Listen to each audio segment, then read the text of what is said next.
You're listening to the Corbett Report. Welcome friends, James Corbett here, CorbettReport.com, coming to you on the 5th of November 2015. And you may or may not know that in 1980, economist Julian Simon made a bet with biologist Paul Ehrlich, and the wager was that the price of 5 commodity metals, namely copper, chromium, nickel, tin, and tungsten, would either increase or decrease in value over a 10-year period, with Simon believing that they would decrease in price, and Ehrlich taking the side of the wager that they would increase in price. That sounds like a rather obscure topic for an interesting conversation, but nonetheless it is interesting, and people who followed this bet might know the real background of what makes that bet important. But to help flesh out that background, today we're going to be joined by Pierre Desrochers of the University of Toronto. He's in the Department of Geography, and he focuses on economic development, technological innovation, business environment interactions, energy policy, and food policy, and he's written a couple of articles on the 25th anniversary of the summing up of that wager, which we've just passed. One in the Financial Post, No Limits to Growth, and another on Spiked Online, The Simon Ehrlich Wager 25 Years On, both of which, of course, will be linked up in the show notes for this interview, as well as Pierre Desrochers' own website at the University of Toronto. Pierre, thank you very much for joining us on the program today. Well, thanks for having me.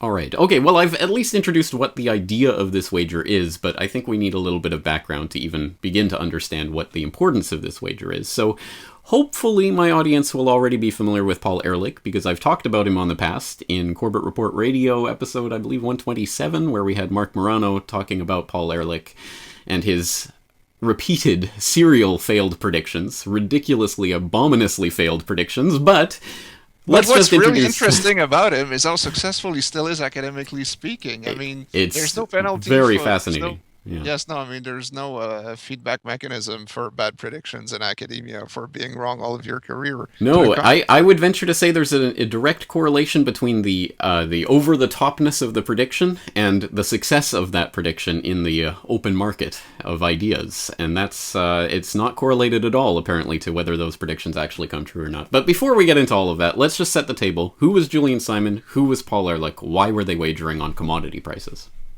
Well, these are two men who have a lot in common. I mean, they were both of Jewish extraction and born in New Jersey, a few miles apart from each other in 1932.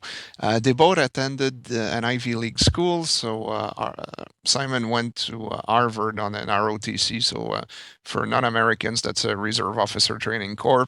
Then spent some time in the U.S. Navy and later on became a marketing person at first. Paul Ehrlich went to Penn State, so another Ivy League institution, and became a biologist. So he had a fascination as a kid with butterflies and other types of insect, and an early dislike of urban sprawl, which might explain some of his later research. He then went on to get a PhD in biology and then got his first job at Stanford University and never left. And so Ehrlich had your typical academic career, so he had a prestigious advisor, got a gig at Stanford, became an animal population biologist, so wrote a lot about butterflies and snakes and things like that, and was very successful. But as a student, he had been influenced by what was then in the post-World War II era, a revival of an old perspective, which is named for Thomas Robert Malthus in the English-speaking world. Malthus wrote an essay as a young man in 1798 saying that population growth was leading to catastrophe because there was no way that food production would keep up with more mouths to feed. And so it was a matter of, choosing between slow decline or else apocalyptic collapse. And so Ehrlich was very influenced by some neo-Malthusian in the post-World War II era, and he began writing some popular columns on the topic in his spare time in the 1960s. But he was also a very good communicator. So, he has something of a baritone voice. And unlike most academics, he's very good on TV. So he was approached by some environmentalists to write yet another tract on population growth. or on the population explosion. And there had been many other books before. And so when his book came out in 1968, the population bomb, at first it did not have much of an impact because there were many other similar products at that market niche, if you will. But then he got on the Johnny Carson show through his connections, and he really made a killing on TV. I mean, Carson really ate up what he had to say, that, humanity was doomed. And he liked him so much that he had him something like 20 times on in the next decade and a half. So he becomes an overnight sensation, and the rest of his career is spent between, doing obscure biology work and being the face of the most radical fringe of the neo-Malthusian movement in the United States. Now, Simon's career is interesting because he had no plans to become an academic. So his first degree was in experimental psychology at Harvard, then spends sometimes in the U.S. Navy. Travels the world a lot for a man back at that time in the U.S., and he visits a lot of poor places and goes to areas where tourists often don't go because, as a Navy officer, when you're docked at a port somewhere, you do see a lot of poverty and a lot of pollution in the harbors there. But then once he gets out of the Navy, he becomes a marketing man, gets an MBA, and eventually decides that he'd like to be an academic, gets a PhD in business economics at the University of Chicago, works in the private sector a little bit more, then comes back to academia. Now, what's interesting is that Simon actually began as a population alarmist because this was again the big thing in the 1960s. It was the global warming scare of the time, if you will. And so at first, what he thinks he can contribute to the cause is his marketing expertise. So if you look at his first papers, they're actually ways of marketing population control strategies to less developed economies. But then he's your typical Mr. Data, so he's not satisfied to just read the headlines of what other people are writing. And he begins to look at what the data really tells you.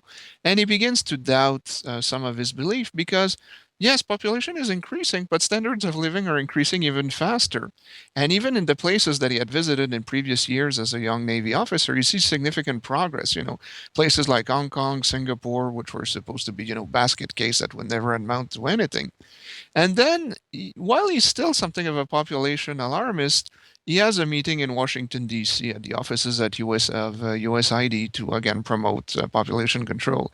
And then, though, he walks by the Iwo Jima Memorial, which is, if your listeners don't know, it's that memorial where you see Americans, soldiers, raising a flag on the island of Iwo Jima, where many American Marines had been killed by the Japanese in the Second World War.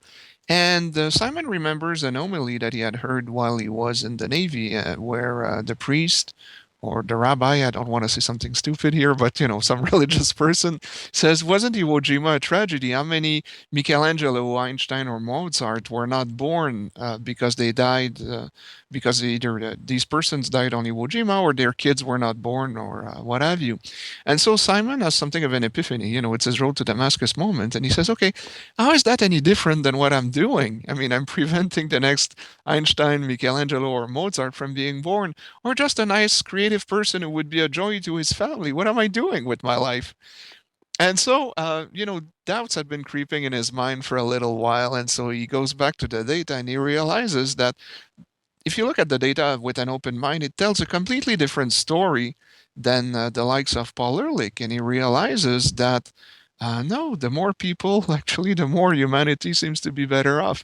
And so, with the zeal of a convert, he begins to challenge everything, writes a number of books and articles that eventually, in time, make him the most well known anti-Malthusian or pro-population person, if you will, of the 1970s. And so I've spoken a lot so far. So if you want to interrupt me or ask me to clarify something at this point. No, I think that's absolutely a good background to this. So let's talk then about how Simon actually got in touch with Ehrlich and how this wager transpired. Okay, well, so Simon is at home watching Ehrlich on the Johnny Carson show, and he goes bananas because he sees him all the time, in his opinion, spouting nonsense, things that is not backed up by the data. But then, what are you gonna do? Because if you know the media, you know that if it leads, it bleeds, and nobody wants to listen to him. He might be, the most prominent anti-Malthusian, but that's kind of like saying that you're the tallest of the seven dwarfs. I mean, he has no popular impact whatsoever. And so, being a marketing person, he cooks up a scenario which he thinks that will turn out to be an offer that Ehrlich cannot refuse. And so what he does is that he makes a very public bet to Ehrlich to essentially put up or shut up. And so what he tells him is, okay, select any 5 resources of your liking for any period of time of more than a year. And if, as you say, we're heading towards a Malthusian catastrophe, well, more mouths to feed, finite resources. Well, obviously, the price of these resources should go up over time. I mean, that's basic economics. If, on the other hand, the price of these resources decreases while population increases, then it will show you that you're wrong and that humanity is actually able to create resources, not just consume them. And so Ehrlich agrees, and as you will put on paper, and this is important for how we will interpret the bit later on, before other greedy people jumped in. And so he recruits 2 of his regular collaborators. So the US science czar in the Obama administration, John Aldrin, who was kind of a young protege of him, and another fellow at Berkeley, John Hardy, a physicist. And so Ehrlich consults not only his 2 collaborators, but other prominent Malthusian, and he tells them, and he asks them, okay, what are the commodities that are really likely to see a shortage in the coming years? And so he settles on the 5 commodities that you mentioned before. And so the idea is that, okay, they will in theory buy $2,000 of these commodities in late September 1980. And 10 years later, if the price of these commodities has gone up, Simon will pay them the difference. But if the price of these commodity goes down, then Simon will pay them the difference. And so it turns out that in October 1990, Paul Ehrlich wrote a check of about $570 to Julian Simon, put it in an envelope, and again for young people, you put you put a paper check in a paper envelope, you put it in a mailbox. And so in mid-October 1990, Julian Simon finds in his mailbox a check written by Paul Ehrlich with nothing else. Ehrlich never acknowledges that his perspective might have been wrong. He honors his bet, but that's it. And then he goes on saying that, stupid people can be wrong sometimes. The world will never run out of imbecile. And he's very rude to Simon and always refuses to engage him in a public debate. So Simon won his bet with him for years, asked Ehrlich to debate him on stage, on TV, anywhere. He would agree to anything. And Ehrlich never had the guts, or would never demean himself, if you look at it from his perspective, to debate someone like Julian Simon. All right, a fascinating story in so many ways, and interesting, I think, for the characters of these 2 people, but perhaps more importantly for the ideas underlying this wager. So let's flesh that out a little bit for people who didn't quite catch this. So what is the ramification of commodity prices going up in 10 years or going down? Why is this important to population? Okay, well, that's an imperfect measure, and Simon is the first to acknowledge that. But he settles on this particular indicator because, again, he's trying to get Ehrlich to actually take the bait. And so again, you've got to understand basic economics. You've got supply, you've got demand, and so the more a commodity is sought after, the more its price should rise because more people are willing to bet on it and what have you. And so what is remarkable about the history of commodity prices is that in the last 2 centuries, as the human population went from roughly 1 billion people 2 centuries ago to over 7 billion today, the price of virtually all commodities in a market economy, and this is important, and Simon insisted on that, the price of the commodity must not be overregulated by government. The price of all commodities, despite the fact that huge quantities of them are consumed and increasing quantities over time, the price of all these commodities has been either stable for long periods of times or has gone down. Now, of course, you've got cyclical swings in the market, and so one could argue that if the bet had taken place between at a different time period, Ehrlich would have won a few times. But the point that was always made by Simon and others is that if you take the longest perspective possible on any commodity, all these cyclical swings are not significant. In the long run, the trend is really down.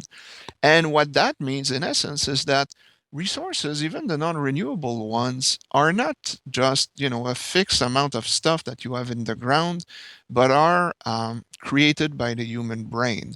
And so petroleum, for example, would be a case in point. So throughout human history, people noticed in a few places on the earth, petroleum seeping out of the ground, and sometimes they would collect it for a number of reasons. But really, the modern petroleum industry begins in the late 1850s in western Pennsylvania with Colonel Drake, who knows that petroleum can be used to develop kerosene, which is a substitute for whale oil, which are actually becoming scarce at the time. And so he brings a few people with him, and they begin to drill close to the natural oil seepages of western Pennsylvania. And so they use a technology that was first used in salt mining. They can go down about 70 feet, and that's about as deep as they can go. And lucky enough, they drill, I'm told, because I've been there, they drill in the one spot where they could actually get oil that way. And so what's interesting is that obviously all smaller deposits are finite, but over time, what the petroleum industry does in the next century and a half is to create new technologies that allows humans to expand the resource base of a finite thing, which is petroleum. So over time, new deposits are found, but also new technologies are developed to go get oil to you go 4 miles offshores, 2 miles below sea level, then another 2 miles down, then another 4 miles in one or another direction.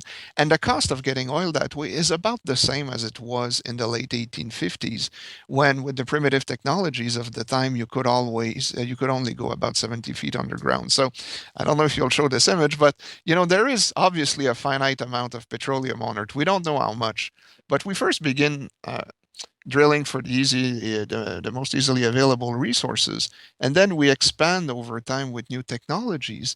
But the mistake that people like Ehrlich make is to think that, well, of course, we skim the best deposits first. And as a result, the price of extracting the resource will increase over time.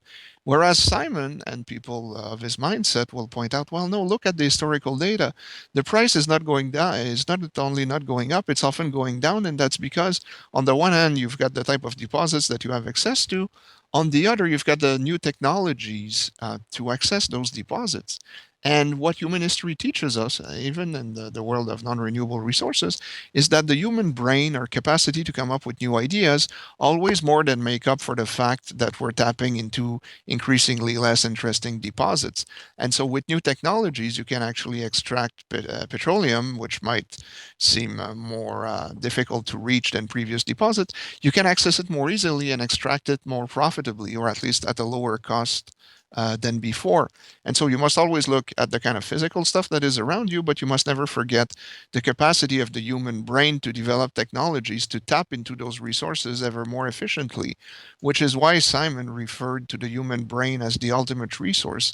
Ultimately, what is around us is not what matters. There was coal for long before human beings came along, natural gas, iron ore, but this physical stuff only became a resource through the development of human technologies that allowed our ancestors to turn otherwise worthless stuff into things that are valuable, and to do it increasingly efficiently over time.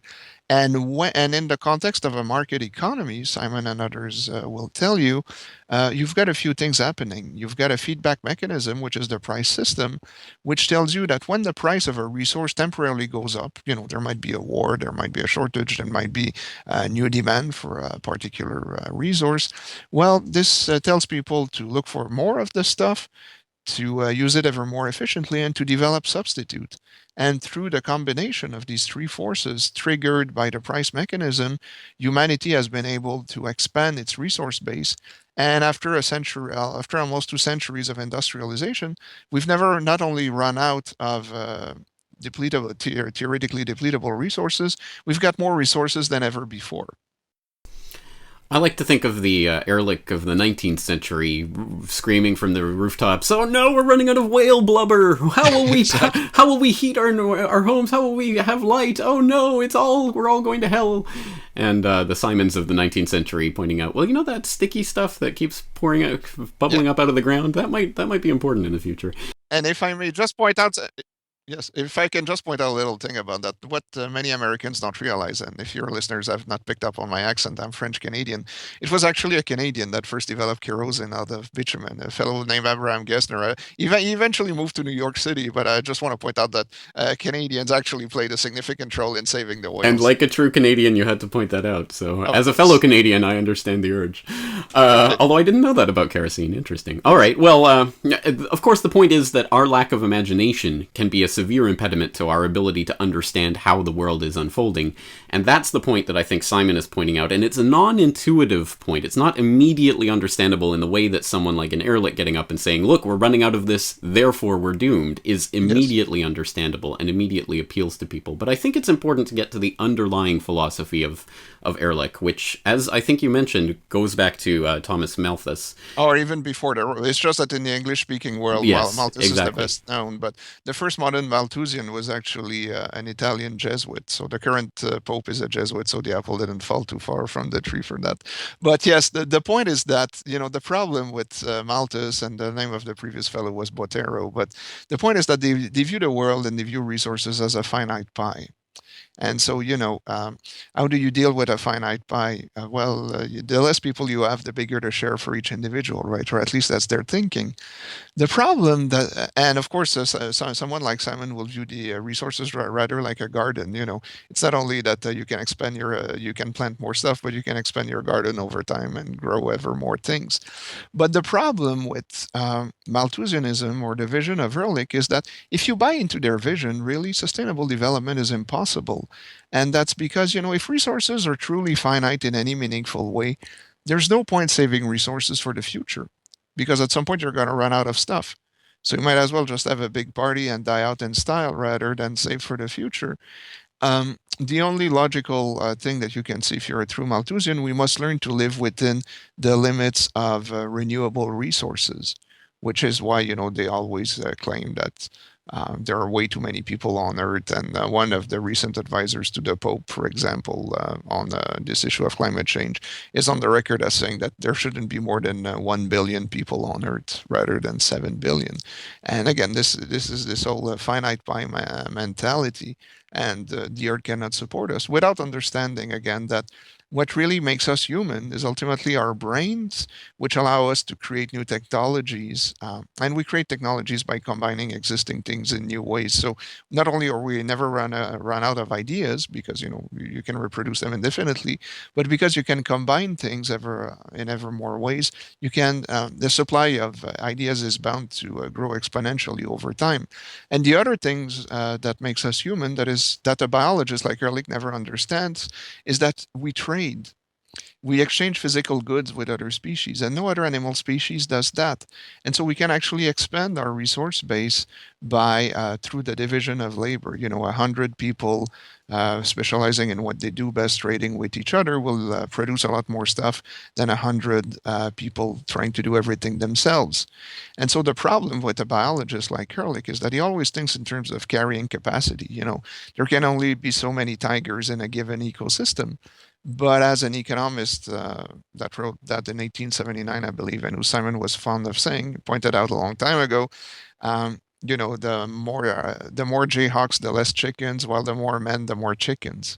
And so again, it's ultimately a matter of understanding what makes us human, and our evolutionary advantage is ultimately our big brain. I mean, no other species has a brain quite like ours, and denying that humans are special and that humans have evolved to, let's call them killer apps, technology, creativity, and trading, means that the rules of nature that apply in terms of carrying capacity to other species really don't apply to us.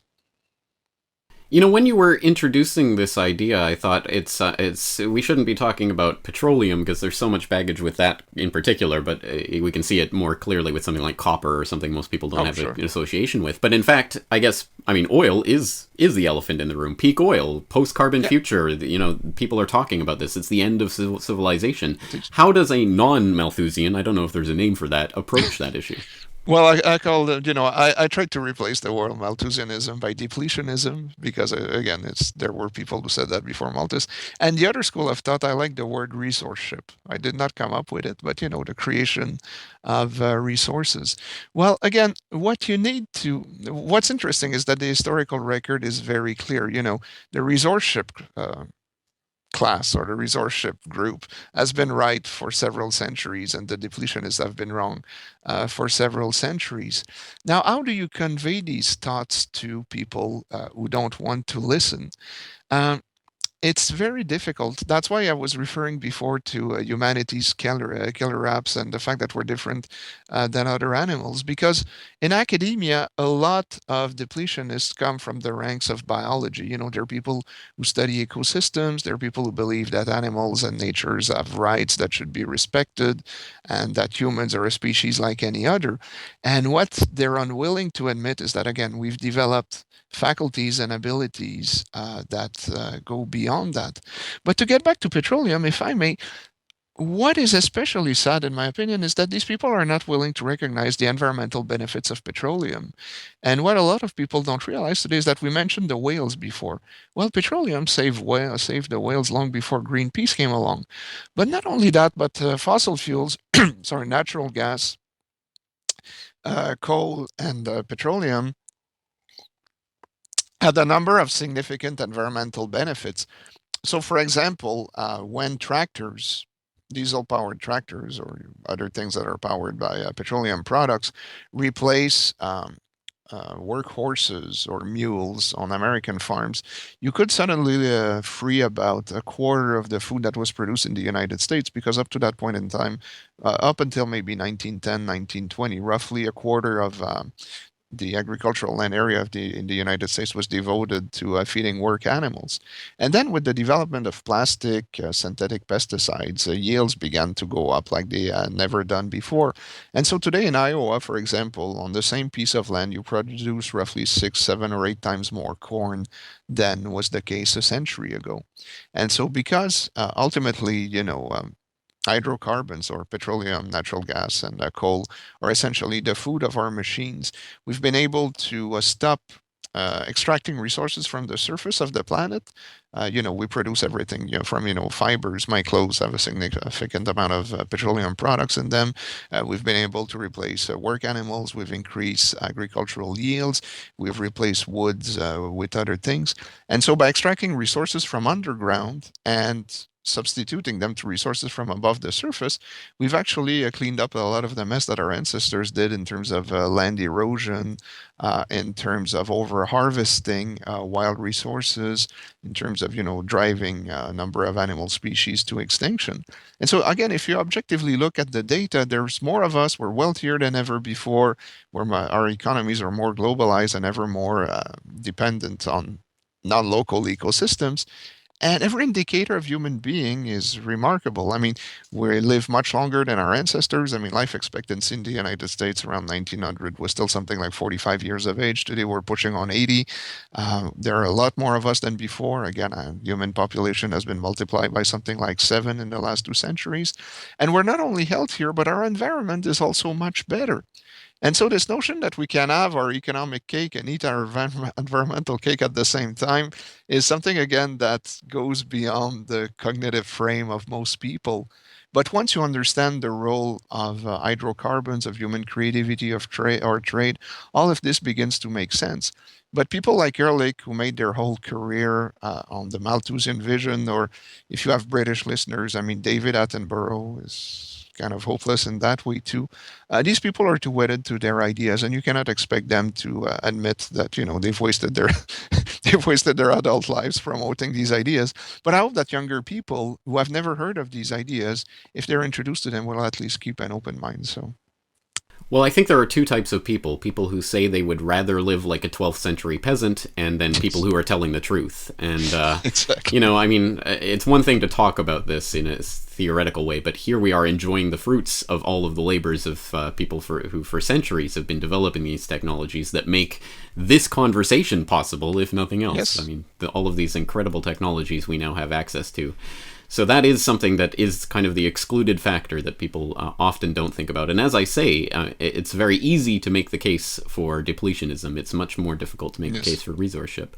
So on that note, is there something that we can learn then from this wager in terms of the effectiveness, perhaps, or lack of effectiveness of bringing this to people's attention? Well, the lessons from the wagers, I believe, are at least twofold. The first is that, again, it doesn't matter if you're right on this issue, like Simon was. When you don't say what people want to hear, you won't get very far. So, again, Ehrlich never admitted that he might have been wrong in his outlook, and neither did other prominent Malthusians. And the argument that they use is typically to say, well, either the bet was not significant because, we have real environmental problems. Yes, we're not running out of resources, but we're running out of nature, whatever that means. These days it's climate change, but we can talk about that in a minute or two if you want to. And the other is that, yes, the bet was imperfect. It is true that if you take a different decade, Ehrlich might have won sometime. But again, this is because resources are cyclical and they move for a number of reasons, politics, wars, what have you. But the trend in the long run was clearly in Simon's favor. But I'm sure that Simon passed away almost 20 years ago now, so I obviously never asked him. But if you look at his readings, he would much rather have used a different indicator, something like, the amount of time that an average worker needs to work to acquire a particular good. So, for example, if you're an average American worker in 1900, you might need to work, let's say, 1 hour to buy 12 oranges or a pound of bacon. Because if you look at the average wage at the time, you have a certain amount, you know how much the resources cost, and it's about, you need to work about an hour to buy that stuff. Today, if you look at the same data, you need to work about 7 or 8 minutes at most. So maybe, 6 or 7 times less for most of the goods for which we have data in the early 20th century. So if you look at this as the real price of resources, meaning the amount of time that an average worker needs to work to purchase something, Simon is a winner, whatever the time period you look at, whatever the resource you look at. Another issue too is that, if you look at the price of a particular resource, it might be that today to generate $1 of GDP, you use 2 or 3 times less petroleum than was the case a few decades ago. And so again, that's another, I don't want to lose your listeners in the economic technical details here. But if you looked at things the way they should really be measured rather than just a nominal price, then Simon wins across the board. But I believe the reason why he did not want to wage on that is that Ehrlich knew he would have been defeated if he had consulted any economist, while he was perhaps hoping that the nominal price, which is again a very imperfect indicator, might deliver. You might have a lucky fluke and perhaps win. Although I'm sure that's not the way you looked at it. But again, the point I'm trying to make is that the bet was based on an imperfect indicator. But if Simon wanted to draw into reel in Ehrlich, if you will, he needed to use it. Well, then let's bring this story to the present, because I think, as we've alluded to a couple of times now, Paul Ehrlich is having the last laugh in the very literal sense that Paul Ehrlich is still around and still propagating the same depletionist and it's not only rhetoric. that, he's still winning awards. I mean, he hasn't been academically active for a few years, but he still got some very prestigious award from Great Britain a couple of years ago. And I mean, there have been some moments of clarity in recent years where, for example, Paul Ehrlich was quoted as saying, "I wish I'd taken more math in high school and college. That would have been useful." He said if he were writing the population bomb now, he'd be more careful about predictions. As he should have been. Well, I'm sorry, that's another lesson that was learned from the bet, though, from his side of the debate. Never bet on something that could happen in your lifetime. Exactly right. So now, of course, all the predictions are about 100 years from now. They're never going to make that kind of wager again. Because, of course, I mean, some of the ridiculous predictions, including one of the most famous, I would take even odds, I think he said, that England would not exist by the year 2000.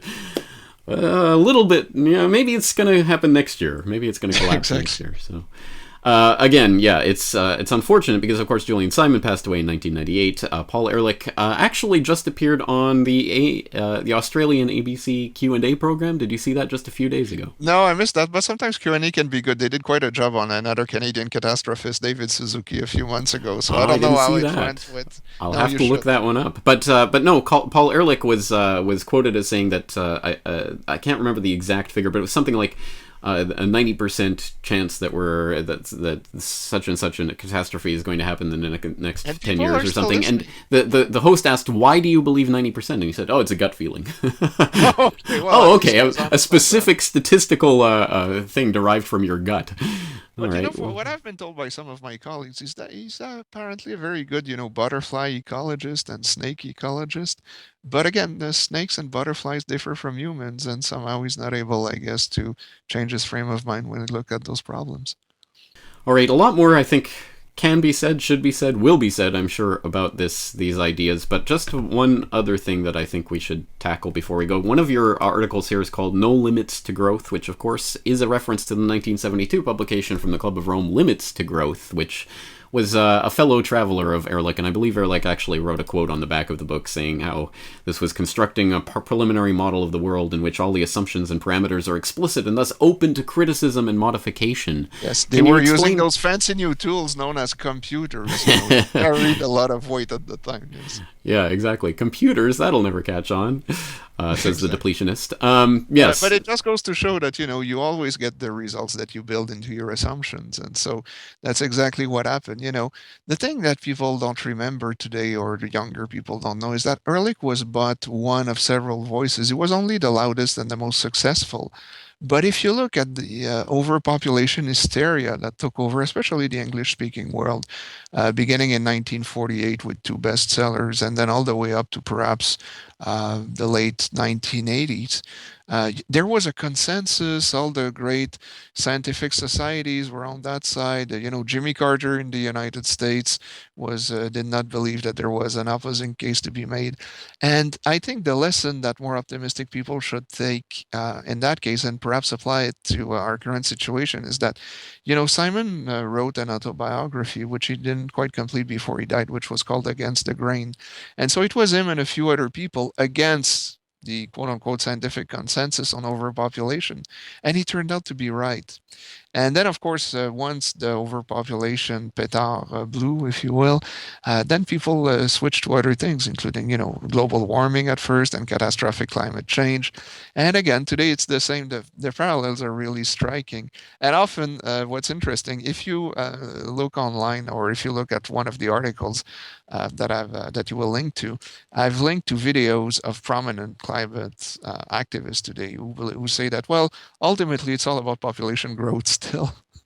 And so, even though the odds are against us, and even though I'm a tiny and very minor voice in academia, the example of Simon has taught me that I should stick for what I believe, even in the face of an overwhelming consensus that does not have any real theoretical foundation, that I believe is ultimately based on confirmation bias, a lack of appreciations of what humans are able to do, and that being right might not be lucrative. It might not lead to the most prestigious of academic appointments, but being right should count for something. And that's the choice I've made in my personal life. And I believe that I'm not a climate catastrophist at all. I believe that humanity can adapt and that we have much more serious problems, which does not get me very far in academia. But modeling myself, or at least learning from the example of Julian Simon, I still feel like I need to say a few things that might be unpopular, but that I believe. And just to quote Ehrlich, in my gut too,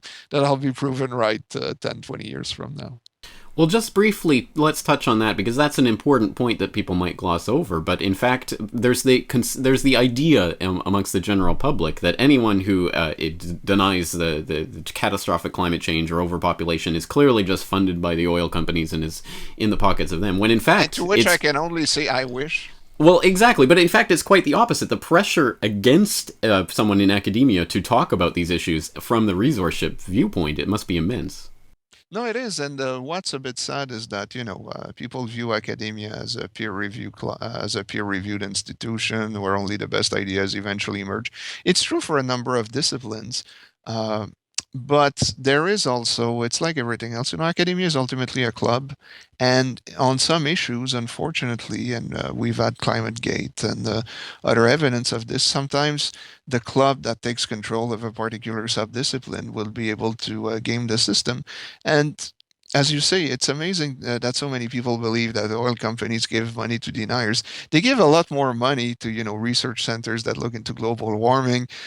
Some people sometimes call it, let's call it green protection money. If you give money and if you talk the talk, you hope that pressure groups or NGOs will leave you alone. But actually, there aren't many resources available to people who want to dissent from the quote unquote consensus, and that's because I believe. Let me rephrase that. I believe that it's like everything else. A few scientists are corrupt, but I believe most of my colleagues are not. It's just that they've never heard the other case and they're socialized in an environment. Well, all they hear is that, well, everybody in the field agrees. So they must be, well, okay, well, then, who am I to dissent? And so I have many colleagues who sincerely believe in an eco-catastrophe. But when I discuss with them the resourceship perspective, they've never heard of it. I mean, it's amazing. You can be a sustainable development professors for several decades and yet never have heard the case, or at least always thought, well, okay, Simon got lucky, or ideas. Well, who knows that he's right? Maybe he's just falling off a building and he's about to hit the street and he doesn't quite know that he's there. But yeah, the lack of basic economic understanding among many academics is often quite stunning, in my opinion. Not only to their detriment, but ultimately to the detriment of the public, who is supposedly served by their academic work. So, Yes. So for people who are interested in resourceship in general, and Julian Simon in particular, any resources you could recommend? There's a blog called masterresource.org, which is run by a fellow named Robert Bradley, who's an explicit disciple of Julian Simon. So he comes from the free market side. But what people tend to forget today is that there were a few opponents from different schools of thoughts to this overpopulation rhetoric. So one school of thought, the one that Julian Simon belonged to, were free market economists. But you also had classical Marxists. And you go back to the 1960s and 1970s, a lot of opponents to Ehrlich are actually old-fashioned Marxists who believe that, as Engels pointed out, Engels, Marx co-author of the Communist Manifesto, was one of the most vitreperous and mean critiques of Malthusianism. And of course, he did not believe in markets, but he believed in human creativity and believed that science would eventually overcome whatever limits humanity might be facing at any one point in time. So the joke at one point in time was that the main opponents of overpopulation catastrophists were the Kremlin, the Vatican for theological reasons, so the Catholic Church, and a few free market economists. Now, what happened, of course, is in the communist world is that things went wrong. And so China eventually reversed course in terms of looking at the issue and adopted the one-child policy, which they've just lifted. I mean, we're taping this in November 2015, if anyone ever looks at this later on. And the Vatican has seemingly now endorsed the beliefs of the overpopulation rhetoric, even though I would argue that historical evidence actually backs them on this. And so, if you want to look at Marxists who haven't lost their way on this, and this is where I'm getting at, the magazine that I published in Spiked Online, one of the toolings that you have, is it's part of that legacy of let's say the sensible side of Marxism, who believes in creating wealth for poor people, putting people ahead of butterflies, and believing that human creativity can actually overcome natural limits. So begin with that, masterresource.org and Spiked Online, and you'll get both the free market and the traditional Marxist case against the overpopulation rhetoric. Well, that's it. I mean, at the end of the day, this is the much happier case to be made. It's a much better case. Yes, People yes. should be glad to be wrong about depletionism, but unfortunately, it's not quite that psychologically simple. But we will continue fighting the good fight, I guess, against that mindset. All right, well, Pierre Desrochers, I very much appreciate this conversation. As I say, these resources will be linked up in the show notes for this interview so people can check them out for themselves. And thank you very much for your work. Thanks for having me.